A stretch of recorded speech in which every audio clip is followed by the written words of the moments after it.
Since life began on our planet, extinction has been a constant and inevitable force, usually driven by massive environmental shifts such as volcanic eruptions or asteroid impacts. However, there are rare moments in Earth history where the primary cause of extinction is not nature itself, but the competition between living beings. One of the most dramatic examples of this occurred several million years ago during a massive biological event that reshaped the entire Western Hemisphere. For nearly 100 million years, North America and South America were isolated island continents that allowed life to evolve in two completely different directions. South America was a land of mystery filled with endemic marsupials, giant ground sloths, and flightless terror birds, while North America was home to diverse groups of placental mammals like horses, camels, and saber-tooth cats. This long period of separation meant that the animals on each continent had never encountered one another and had no defenses against the unique strategies of their distant cousins. Everything changed with the rise of a small strip of land known as the Isthmus of Panama, which connected the two landmasses and started a war of survival.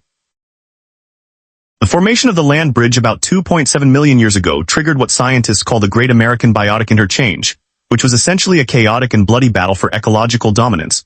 Before this physical connection was fully established, some small groups of animals had already begun to leap between continents through oceanic dispersal or island hopping. Interestingly, many early invaders of South America actually came from Africa, including the ancestors of modern rodents and monkeys who drifted across the ocean on natural rafts. Once the land bridge was complete, the floodgates opened, and a massive migration began in both directions. Camelids, deer, and horses moved south, while giant armored glyptodonts and massive sloths headed north. It was a time of unprecedented biological chaos, where a giant flightless bird might encounter a powerful cat for the first time. Imagine the confusion. Violence as these creatures met in the narrow corridor of Panama, competing for food and territory in a landscape that was changing as fast as they could move. This event was not just a simple migration, but a total transformation of the global ecosystem, with ramifications that continue to define the natural world today. As the centuries passed, it became evident that the invaders from North America were far more successful at colonizing their new home than their southern counterparts. The predators from the north, such as bears, wolves, and saber-tooth cats, were placental mammals that proved to be more efficient and adaptable than the native South American carnivores. Many of the unique predators of the South, including the legendary terror birds, were eventually outcompeted or driven to extinction by these new arrivals. The northern herbivores also fared better as they were able to find plenty of resources and niches in the southern landscape. Meanwhile, the animals moving north faced a much tougher challenge, because the northern ecosystems were already densely packed with highly specialized species that had spent millions of years competing with fauna from Eurasia and Africa. Only a few southern groups like the opossum, the armadillo, and the porcupine managed to establish a permanent presence in the north. Today, these animals remain as some of the only living witnesses to the Great Interchange, while many of the larger and more iconic southern species like the giant ground sloths vanished from the fossil record, leaving behind a world dominated by northern lineages. The ultimate reason for the success of North American wildlife lies in a combination of geography and evolutionary history.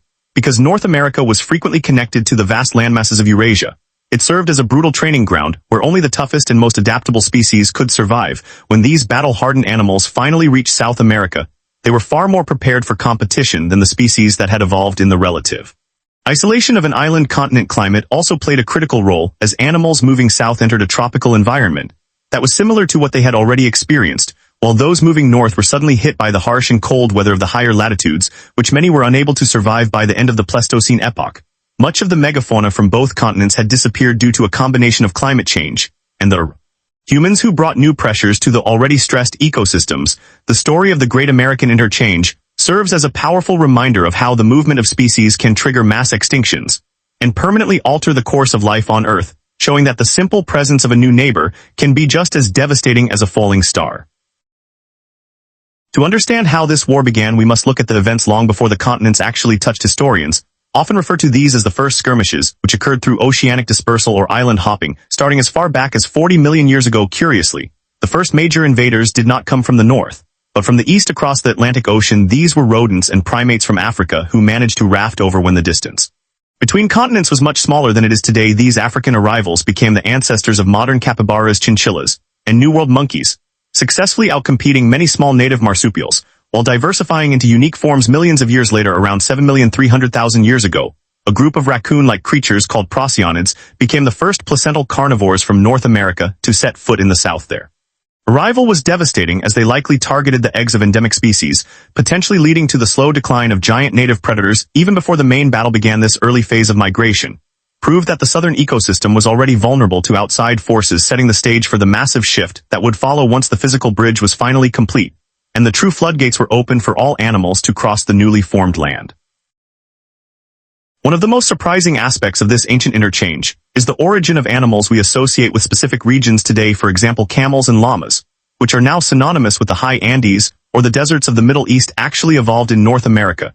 They spent millions of years diversifying in the northern plains before some traveled across the Bering Land Bridge to Eurasia, while others headed south into the new territory provided by the Isthmus of Panama. Conversely, the opossum, which is now a staple of urban North American wildlife, is actually a migrant from the south that found great success due to its highly adaptive diet and unique survival tactics like playing dead to confuse potential predators.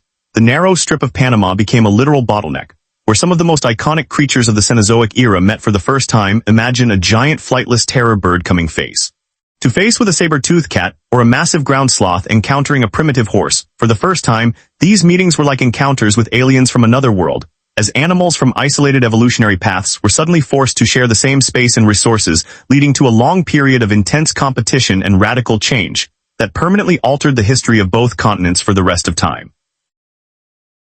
The results of the interchange were far from equal, as most South American species struggled to survive in the higher latitudes of the north. Many of the southern immigrants encountered niches that were already occupied by highly specialized northern species, which made it nearly impossible for them to establish long-term populations. The giant flightless terror birds, which had ruled the southern continent as apex predators, only managed to send one genus called Titanes into the north, and its range was restricted to the southernmost states like Florida and Texas, where the climate remained somewhat familiar. Similarly, the massive armored glyptodonts found it difficult to expand their territory past the warmer regions of the northern continent. However, there was one notable exception to this trend: the massive ground sloths, which were among the most successful southern invaders. 4 different lineages of these thick-bodied giants successfully colonized North America, with the 3-meter-long megalonyx even reaching as far north as Alaska, and possibly crossing into Asia. Researchers believe their success was due to their ability to stand on their hind limbs and reach heights that other herbivores could not access, giving them a distinct advantage over the native megafauna, and allowing them to thrive in diverse environments across the northern continent despite the fierce competition from local species.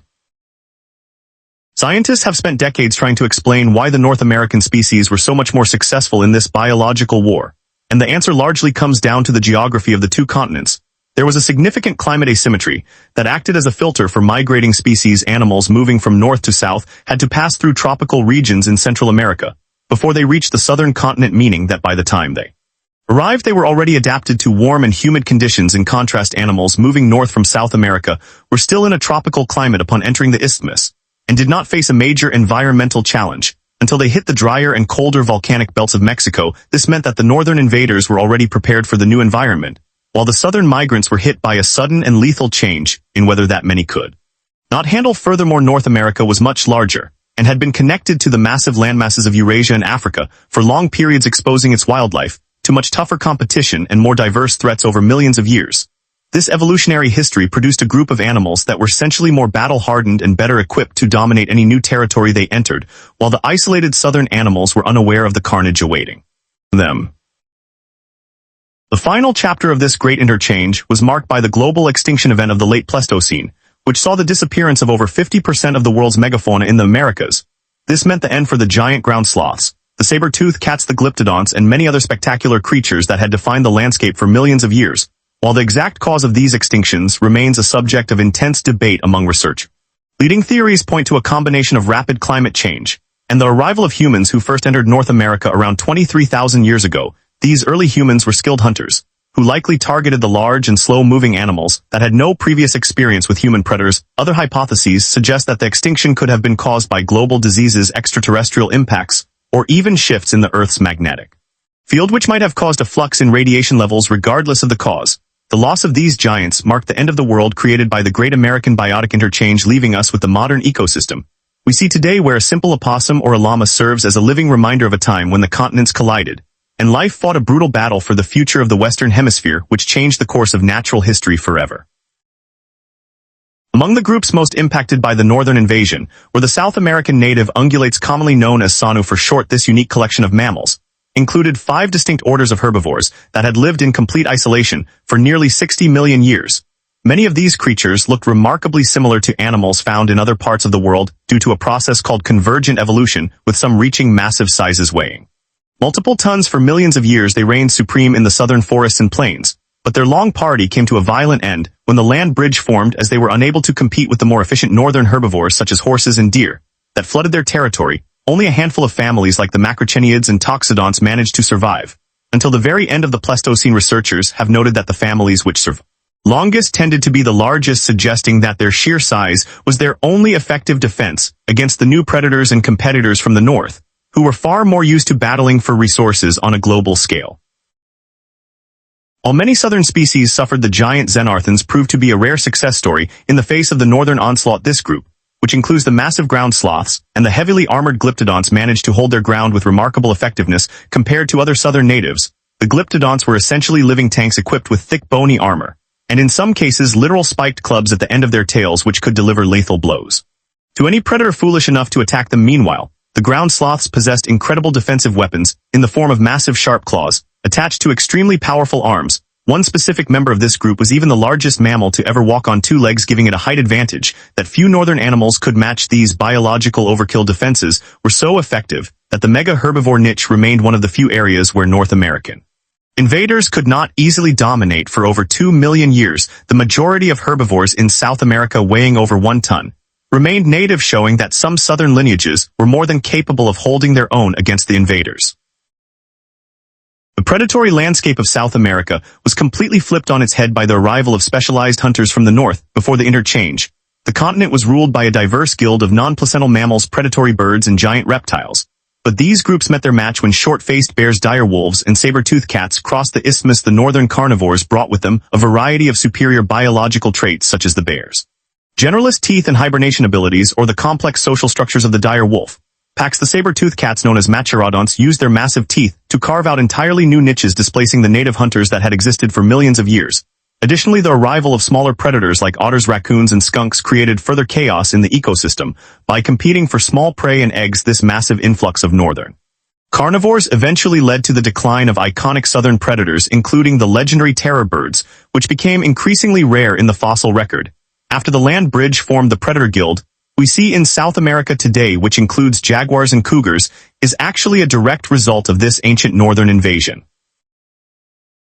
The Great American Biotic Interchange, or GABI, was not just a historical curiosity, but a defining moment that explains the current distribution of life across the Western Hemisphere.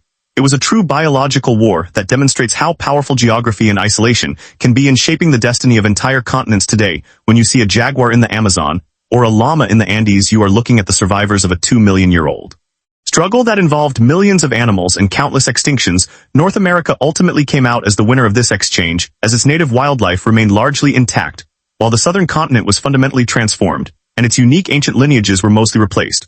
Although the era of the giants is now over, having ended with the late Pleistocene extinctions, the legacy of the interchange lives on in the smaller animals that survived, like the opossum and the armadillo, who continue to thrive in their new northern homes. This event teaches us that nature is never static, and that the simple movement of life can be as destructive as any volcano or asteroid, showing us that competition is one of the most powerful forces in the history of our world.